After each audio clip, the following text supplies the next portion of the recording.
પંખા કરવાના જ, લાઈટ કરવાની જ. એ બધું કોણ કરશે? ખાવાનું કામ એ દિવાળીનું કામ નથી. ઘરમાં નાનું કોણ છે? એ કામમાં કોઈ નાનું નહીં, કોઈ મોટું નહીં, બે કરવાના છે. એ નમસ્કાર. હા એટલે અમે બે કરીશું ને. હા બાપ, તમે શું કામ ઉપાધિ કરો છો?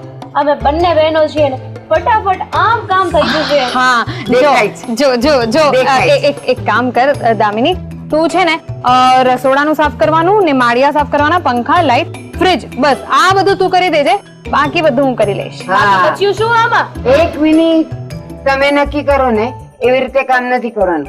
હું કહું એવી રીતે સીડી લેવાની, એક જણ માળીએ ચડશે, ત્યાંથી સામાન આપશે, નીચે હોય એને સામાન બધો લૂછવાનો, પછી બીજાને આપે, ત્યાં સુધીમાં ઉપર માળિયું સાફ અને ચોખ્ખું થઈ જવું જોઈએ, અને પછી સામાન ગોઠવાઈ જવો જોઈએ.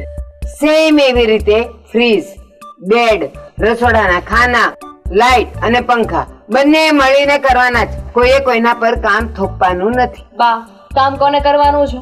બેવે. તો પછી તમે શું કામ ઉપાધિ કરો છો? અમારા બંને કરવાનું છે ને, તો અમે કરી લઈશું. આ તમે છે ને જેટલો ટાઈમ પાસ કર્યો ને અત્યારે, એટલી વારમાં તો કામ થઈ ગયું હોત. હા, હજી તો અહીંયાથી ઊભા થવાનો વિચાર નથી કરતા, અને કે કામ થઈ ગયું હોત.